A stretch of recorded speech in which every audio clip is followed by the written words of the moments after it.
Viewers, welcome back to my YouTube channel learners point. आज की इस वीडियो में हम बात करने वाले हैं कि जो डीयू में और आईपीयू में बीएड का एग्ज़ाम पैटर्न होता है एंट्रेंस एग्ज़ाम का, उसका क्या पैटर्न है, उसका क्या सिलेबस है। तो बिना टाइम वेस्ट करे आगे चलते हैं। सबसे पहले तो हमें ये पता होना चाहिए कि ये एग्ज़ाम कितने टाइम का होता है। कई बार क्या होता है, बच्चे एग्ज़ाम देने चले जाते हैं पर उन्हें ये पता ही नहीं होता कि एग्ज़ाम कितने टाइम का है और फिर वो टाइम गिनते रहते हैं, अरे भाई ख़त्म क्यों नहीं हो रहा। तो हमें ये पता होना चाहिए कि कौन सा एग्ज़ाम कितने टाइम पीरियड का है। तो जो डीयू का बीएड एंट्रेंस एग्ज़ाम है वो 2 घंटे का होता है, जबकि आईपीयू का जो एंट्रेंस एग्ज़ाम का टाइम है वो 3 घंटे का होता है। अब ये टाइम गैप क्यों है? क्योंकि नंबर ऑफ क्वेश्चंस में डिफरेंस है। जैसे कि आप यहाँ देख सकते हैं कि जो डीयू का एंट्रेंस एग्ज़ाम के क्वेश्चंस हैं नंबर, वो है 100, जबकि आईपीयू में 150 क्वेश्चंस आते हैं। इसीलिए 1 घंटे का यहाँ पे टाइम गैप है। अब बात आती है कि ठीक है कि टाइम गैप है, इतने इतने क्वेश्चंस आते हैं, अब सिलेबस क्या है कि क्या क्या आता है बीएड के एग्ज़ाम में। तो अब हम वो डिस्कस करेंगे। सबसे पहले ये जो एग्ज़ाम है एंट्रेंस एग्ज़ाम, इसका सिलेबस 4 टॉपिक्स में डिवाइड करा हुआ है: English, reasoning, general awareness and teaching aptitude. तो सबसे पहले हम इंग्लिश के बारे में बात करते हैं। जैसे कि आप लोगों को यहाँ दिख रहा है कि इंग्लिश में भी बहुत सारे सब टॉपिक्स को में डिवाइड करा हुआ है इंग्लिश का सिलेबस। जैसे कि कॉम्प्रीहेंशन में आपको एक पैसेज दिया जाएगा जिसके आपको 5 क्वेश्चन दिए होंगे। तो एक पैसेज के 5 क्वेश्चन होंगे। अब डीयू में और आईपीयू में डिफरेंस क्या है ये मैं आपको बता देती हूँ। डीयू के एग्ज़ाम में 2 इंग्लिश के पैसेज आते हैं, जबकि 2 हिंदी के भी पैसेज आते हैं। जबकि अगर हम आईपीयू की बात करें तो आईपीयू के बीएड एग्ज़ाम में सिर्फ एक ही पैसेज आता है। मतलब डीयू में 2 इंग्लिश के पैसेज और 2 हिंदी के पैसेज, जिसमें हर पैसेज में 5-5 क्वेश्चन होंगे। जबकि आईपीयू में सिर्फ एक ही कॉम्प्रीहेंशन पैसेज आएगा जिसमें आपके 5 क्वेश्चन होंगे और वो पैसेज किसका होगा? इंग्लिश का। Then synonyms and antonyms, similar words and opposite words, फिर है फिल इन द ब्लैंक्स। इसके लिए आपको टेंसेस पता होनी चाहिए, मोडाल्स पता होनी चाहिए। तो आपको एक सेंटेंस दिया जाएगा और बीच में ग्रामर से रिलेटेड क्वेश्चन पूछा जाएगा कि इस गैप में क्या आना चाहिए। तो आपको वो करेक्ट ग्रामेटिकल वर्ड जो भी आपको प्रोवाइड होगा वो आपको बताना पड़ेगा। देन स्पेलिंग एरर, गलत स्पेलिंग आपको बतानी पड़ेगी या वो सही स्पेलिंग आपसे पूछेंगे, ये आपको क्वेश्चन पढ़कर पता चलेगा। नेक्स्ट क्वेश्चन है फ्रेज एंड ईडियम्स। आपको कुछ मुहावरे दे दिए जाएंगे जिसका आपको मतलब बताना होगा। फिर है active and passive voice, direct and indirect speech and sentence correction. ये मेरे हिसाब से हम सभी लोग 8th क्लास से पढ़ते आ रहे हैं, तो मुझसे बेहतर ये आपको पता होगा कि ये क्या है। तो मेन जो मैं आपको कहूँगी डिफरेंस है इंग्लिश के पैटर्न में, इंग्लिश के टॉपिक में डीयू और आईपीयू में, वो सबसे पहला कॉम्प्रीहेंशन का है। दूसरा डिफरेंस ये है कि जो डीयू में ग्रामेटिकल क्वेश्चंस आते हैं वो 5-6 होते हैं मुश्किल से, जबकि आईपीयू में यही ग्रामर के क्वेश्चंस 10 से 15 होते हैं। तो ये आपको बात ध्यान में रखनी चाहिए। अब हम नेक्स्ट टॉपिक पे आते हैं जो कि है हमारा रीजनिंग। तो रीजनिंग में सबसे पहले अरेंजमेंट एंड पैटर्न। तो आपको कुछ अरेंजमेंट या पैटर्न दे दिए जाएंगे कि 1 2 3 ये पैटर्न है। अब चौथे पैटर्न में क्या आएगा, तो इसे आप नॉन वर्बल रीजनिंग भी बोल सकते हैं। Then syllogism, linear and circular sitting arrangement. जैसे आपसे क्वेश्चन पूछ लिया जाएगा कि एक सीधी लाइन है कि राइट से अगर आप देखेंगे तो इस बच्चे की 18 पोजीशन है, पीछे से देखेंगे तो फिर 14 पोजीशन है, टोटल नंबर ऑफ स्टूडेंट्स कितने हैं, तो इन दो बच्चों के बीच में कितने बच्चे हैं। ये तो एक सिचुएशन हो गई लीनियर सिटिंग अरेंजमेंट की। इसी सेम तरीके से आपसे सर्कुलर सिटिंग अरेंजमेंट की भी बात मतलब क्वेश्चन को पूछ सकते हैं। नेक्स्ट है ब्लड रिलेशन। ये सभी को पता ही है कि ये किससे रिलेटेड है। Then number series. Number series में आपसे किस टाइप के क्वेश्चन पूछेंगे कि वो कुछ पर्टिकुलर नंबर्स दे देंगे और आपसे एक एक आपको गैप दे देंगे और आपको बताना होगा कि इसमें कौन सा नंबर आएगा। अब वो नंबर हमें कैसे पता चलेगा, ये हम आगे मैंने कुछ क्वेश्चंस प्रोवाइड करे हुए हैं जिसकी मदद से हम समझेंगे। तो ये वीडियो एंड तक ज़रूर देखना। अगर आप चैनल पर नए हैं तो मेरी वीडियो को सब्सक्राइब करना और आगे से आगे शेयर करना, ताकि जिन लोगों को नहीं पता कि एग्ज़ाम पैटर्न क्या है उन्हें भी पता चल पाए। तो नेक्स्ट है हमारा verbal and non verbal reasoning. इसमें आपके एनालॉजी आ जाती है, क्लासिफिकेशन आ जाता है।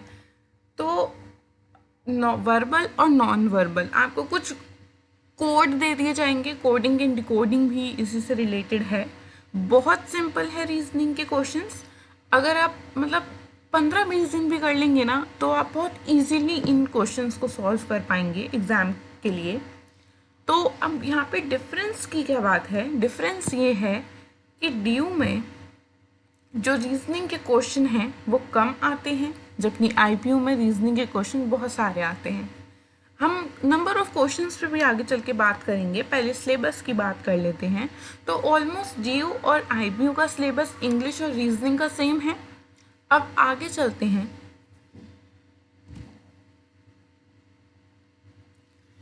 अब हमारा नेक्स्ट टॉपिक है जनरल अवेयरनेस।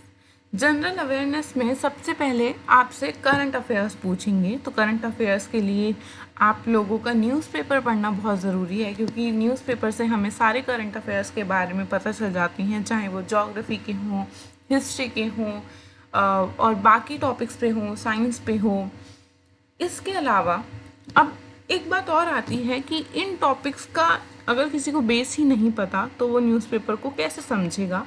तो इसीलिए कहा जाता है कि आपको 6th to 10th तक की सारी NCERTs पढ़नी है, सोशल साइंस और साइंस की, ताकि आप इन करंट अफेयर्स को ईजिली समझ पाएँ और करंट अफेयर्स के क्वेश्चन ईजिली सॉल्व कर पाएँ।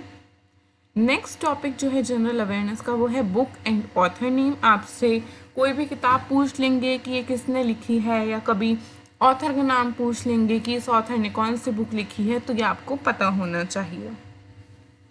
नेक्स्ट क्वेश्चन वो ओलंपिक्स स्पोर्ट्स से भी पूछ सकते हैं, जैसे कि पैरा ओलंपिक्स क्या होते हैं, या फिर खेलों रत्न अवार्ड कौन से प्लेयर को दिया गया। इस टाइप से वो आपसे स्पोर्ट्स के क्वेश्चन पूछ सकते हैं। इवेंट डेट आप जनरल अवेयरनेस में कैसे समझेंगे, मैं आपको एक एग्जांपल देके समझाती हूँ। जैसे अभी रिसेंटली हमने 26 जनवरी को देखा कि जो अमर जवान ज्योति है उसको शिफ्ट कर दिया गया उसकी लोकेशन को। तो वो आपसे ये पूछ सकते हैं कि अमर जवान ज्योति कब इस्टेब्लिश की गई, या फिर आपसे ये पूछ सकते हैं कि अमर जवान ज्योति जो है वो कौन सा वॉर था जिसमें सोल्जर्स मरे और जिनके लिए अमर जवान ज्योति बनाई गई। तो ये आपको पता होना चाहिए। तो इसी तरीके से बहुत छोटी छोटी टॉपिक्स होते हैं पर बहुत इंपॉर्टेंट होते हैं, जिनकी नॉलेज आपको होनी चाहिए। अगर आप इन सब की नॉलेज रखते हैं तो आप बहुत इजीली जनरल अवेयरनेस के क्वेश्चन सॉल्व कर पाएंगे। बहुत टफ नहीं होते ये क्वेश्चन। बस इसके लिए एक डेली हैबिट जो आपको बनानी है वो है न्यूज़पेपर रीडिंग। नेक्स्ट टॉपिक है हमारे पास टीचिंग एप्टीट्यूड। गवर्नमेंट पॉलिसीज़ में बताना भूल गई। गवर्नमेंट पॉलिसीज़ में आपसे कुछ भी पूछ सकते हैं, जैसे कि अभी फार्मर्स का लॉ जो आए थे, फार्मर एक्ट जो आए थे अभी, उन पे बहुत बड़े प्रोटेस्ट हुए। तो आपसे पूछ सकते हैं कि एमएसपी क्या है, एमएसपी की फुल फॉर्म क्या है। और भी बहुत सारी गवर्नमेंट स्कीम्स होती हैं, जैसे पेंशन स्कीम हो गई, आवास योजना हो गई, गरीब कल्याण योजना हो गई। इस तरीके से आपको पता होना चाहिए कि ये जो स्कीम्स हैं ये किसकी मिनिस्ट्री के अंडर में हैं, ये स्कीम किस बेसिस पर हैं, कब लॉन्च हुई, कब तक इनका टाइम पीरियड है, ये सेंट्रली स्पॉन्सर्ड स्कीम है या नहीं है, ये सब बातें आपको पता होनी चाहिए। बहुत छोटी छोटी बातें हैं पर बहुत इम्पॉर्टेंट हैं। नेक्स्ट टॉपिक पर अगर हम बात करें टीचिंग एप्टीट्यूड, तो सबसे पहले आपको पता होना चाहिए कि टीचिंग एप्टीट्यूड है क्या। द एबिलिटी टू टीच, इस तरीके से ये कुछ थियोरेटिकल पोर्शन हैं जो आपको पढ़ने पड़ेंगे। तो इसमें आता है introduction of teaching aptitude, child psychology, educational psychology, communication in education, education in society. एक जो आईपीयू में एक्स्ट्रा पॉइंट है वो है लीडरशिप। तो ऐसे एक दो पॉइंट का ही बहुत डिफरेंस है, बहुत ज़्यादा डिफरेंस नहीं है टॉपिक्स का डीयू और आईपीयू के एंट्रेंस एग्ज़ाम के पैटर्न में। अब बात करते हैं नंबर ऑफ क्वेश्चन की, क्योंकि डीयू के में 100 क्वेश्चंस हैं जबकि आईपीयू में 150 क्वेश्चन हैं, तो डिफरेंस कहाँ है, तो उसी के हिसाब से बच्चे प्रिपेयर करेंगे। तो डिफरेंस समझते हैं।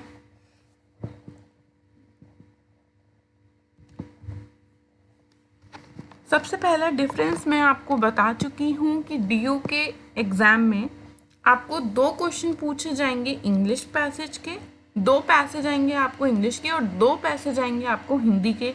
और एक पैसेज में 5 क्वेश्चन होते हैं, इसीलिए 2 पैसेज इंग्लिश के में 10 क्वेश्चन और 2 हिंदी के पैसेज में 10 क्वेश्चन, तो टोटल आपके हो गए 20 क्वेश्चन।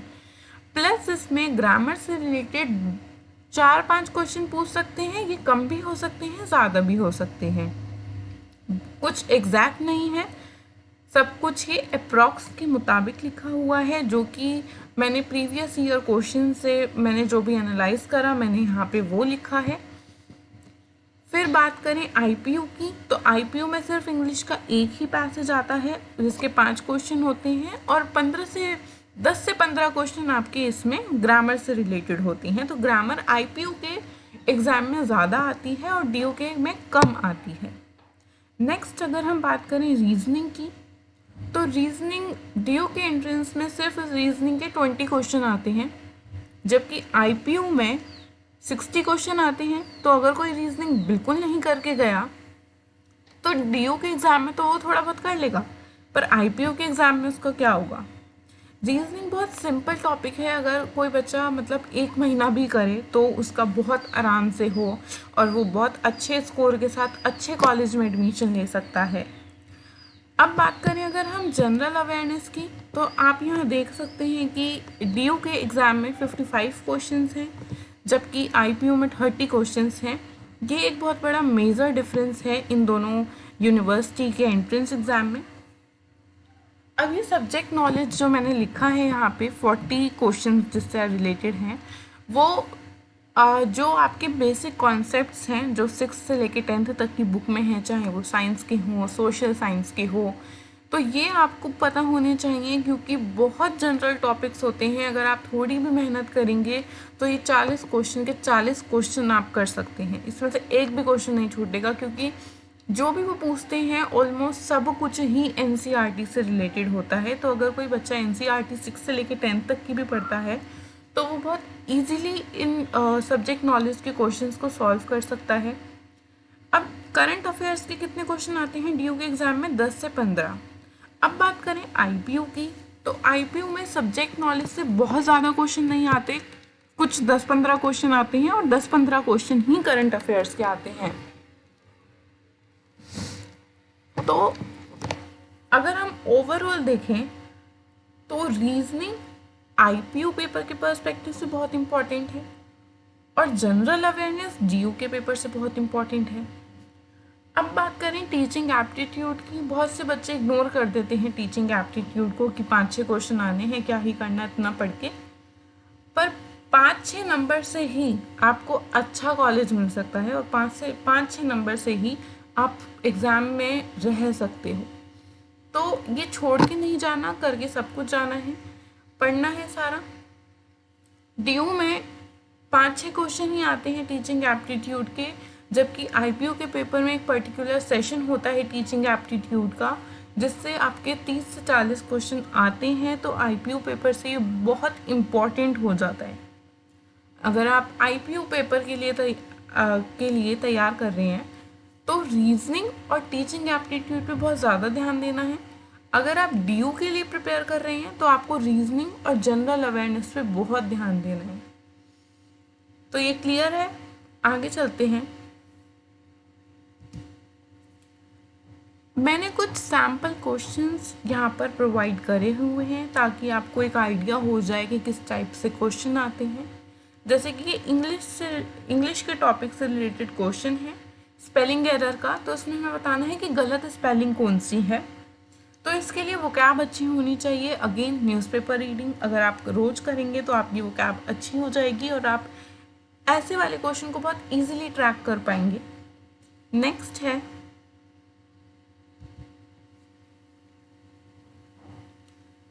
Synonym word. ठीक है, अब ये मैंने आपको बताया था सिनोनिम भी पूछ सकता है और एंटोनिम भी पूछ सकता है। सिमिलर और ऑपोजिट वर्ड बहुत सिंपल होते हैं, बस आपको आपकी अगेन वोकैब अच्छी होनी चाहिए तो आप बहुत इजीली सॉल्व कर पाएंगे क्वेश्चंस। नेक्स्ट है रेड लेटर डे मीन्स। तो ईडियम एंड फ्रेज से रिलेटेड है। मैं आपको यहाँ कुछ मतलब पढ़ाने नहीं आई, मैं बस आपको एक एग्जाम्पल क्वेश्चंस प्रोवाइड करवा रही हूँ कि किस टाइप से क्वेश्चन आते हैं। तो ये ईडियम एंड फ्रेज का क्वेश्चन है कि कुछ आपको मुहावरे दे दिए जाएंगे और फिर आपको उसका मतलब पता होना चाहिए कि क्या है। तो ये सारी चीज़ें आपको लर्न करनी पड़ेंगी, ये खुद से ऐसे समझने वाली कुछ चीज़ नहीं है, लर्न करनी पड़ेंगी सारी चीज़ें, तभी आप ऐसे क्वेश्चन कर पाएंगे। आगे चलते हैं। कॉम्प्रीहेंशन, मैंने आपको बता दिया कि जो कॉम्प्रीहेंशन है वो डीयू के एग्ज़ाम में 2 आएंगे, हिंदी और इंग्लिश के 2 पैसेज, जबकि आईपीयू के एग्ज़ाम में सिर्फ एक ही पैसेज आएगा जो कि होगा इंग्लिश का।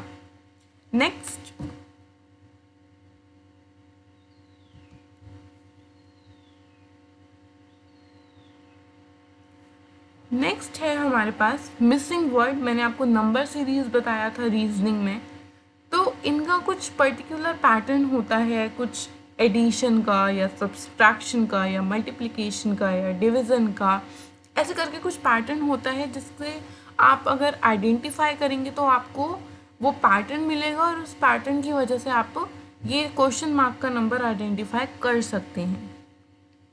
तो आप ये सब्सट्रैक्शन के बेसिस पे कर सकते हैं, एडिशन के बेसिस पे, मल्टीप्लिकेशन के बेसिस पे। अगर आप रीजनिंग मैंने पहले भी बोला है कि अगर आप 1 महीना भी पढ़ेंगे तो आप इस टाइप के क्वेश्चन बहुत इजीली सॉल्व कर पाएंगे। नेक्स्ट चलते हैं नेक्स्ट क्वेश्चन की तरफ।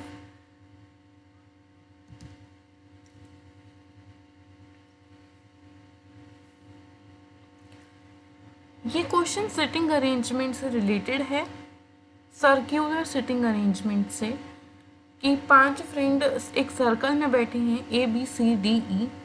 जो A है वो C के राइट में है, D जो है वो B और E के बीच में है, E जो है वो A और D के बीच में है, जबकि तो हमें बताना है कि D के राइट में कौन बैठा है।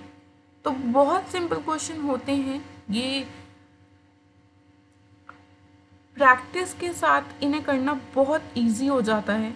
नेक्स्ट क्वेश्चन देखते हैं।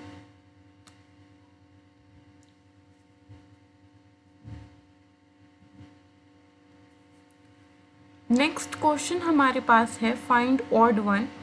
हमें पता है मिल्क से बटर बनता है, हमें ये भी पता है शुगर केन से शुगर बनता है, कोकोनट से कोकोनट ऑयल बनता है, पर इंक पोर्ट से इंक नहीं बनती। तो हो गया ये odd one.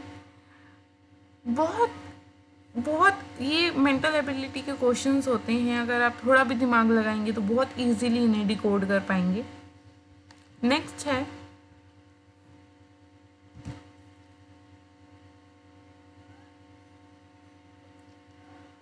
Who is the father of computing. तो ये हमें पता होना चाहिए ये कि एक्सरे किसने डिस्कवर की, या MSP को किसने रिकमेंड करा, या फादर ऑफ कंप्यूटिंग कौन है, कि जो न्यूटन्स लॉ है वो किसने डिस्कवर करे। ये सब हमें थोड़ा कुछ लर्न करना पड़ेगा, सब कुछ बहुत इजी नहीं होता, कुछ चीज़ों में थोड़ी मेहनत करनी पड़ती है। ठीक है, पर आगे चलते हैं।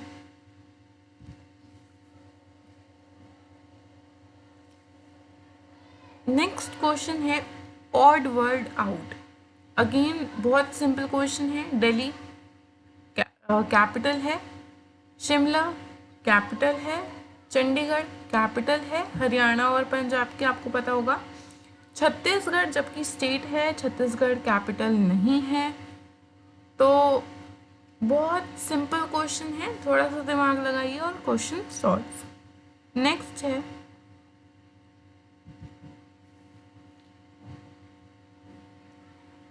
Ability of metal to be drawn into thin wires. तो ये साइंस से रिलेटेड क्वेश्चन है, जनरल साइंस से। अगर आपने 8th क्लास की साइंस की बुक पढ़ी होगी तो आप इस क्वेश्चन को बहुत इजीली सॉल्व कर पाएंगे और मार्क्स आपके कहीं नहीं कटेंगे। नेक्स्ट है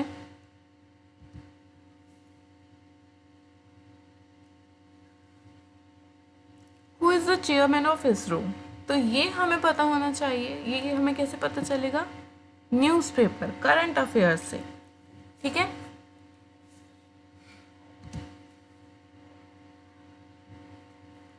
अब इसमें पूछा गया है कि फीचर प्रेसिडेंशियल सिस्टम के क्या हैं इंडियन गवर्नमेंट में। तो ये पॉलिटिकल साइंस का क्वेश्चन है। अगर आपने थोड़ा, आपको बेसिक नॉलेज भी होगी पॉलिटिकल साइंस की, तो वही 6 से 10 तक की बुक्स पढ़नी है आपको और ये क्वेश्चन आपका। तो हमें पता है कि प्रेसिडेंशियल सिस्टम इंडियन गवर्नमेंट में नहीं है और जो प्रेसिडेंशियल सिस्टम का जो मेन फीचर है वो है सेपरेशन ऑफ पावर। यहाँ सेपरेशन की स्पेलिंग गलत लिखी हुई है। तो आगे चलते हैं।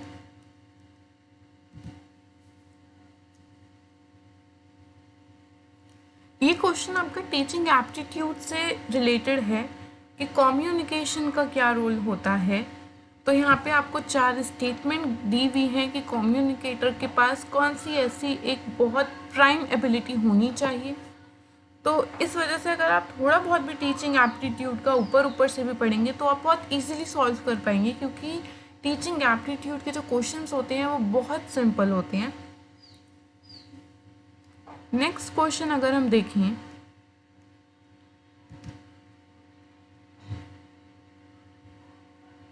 ये बुक एंड ऑथर से रिलेटेड है, राइटर ऑफ बंगेदारा। तो ये हमें बुक और ऑथर का नाम तो याद ही करना पड़ेगा, इसका कोई और ऑल्टरनेटिव नहीं है।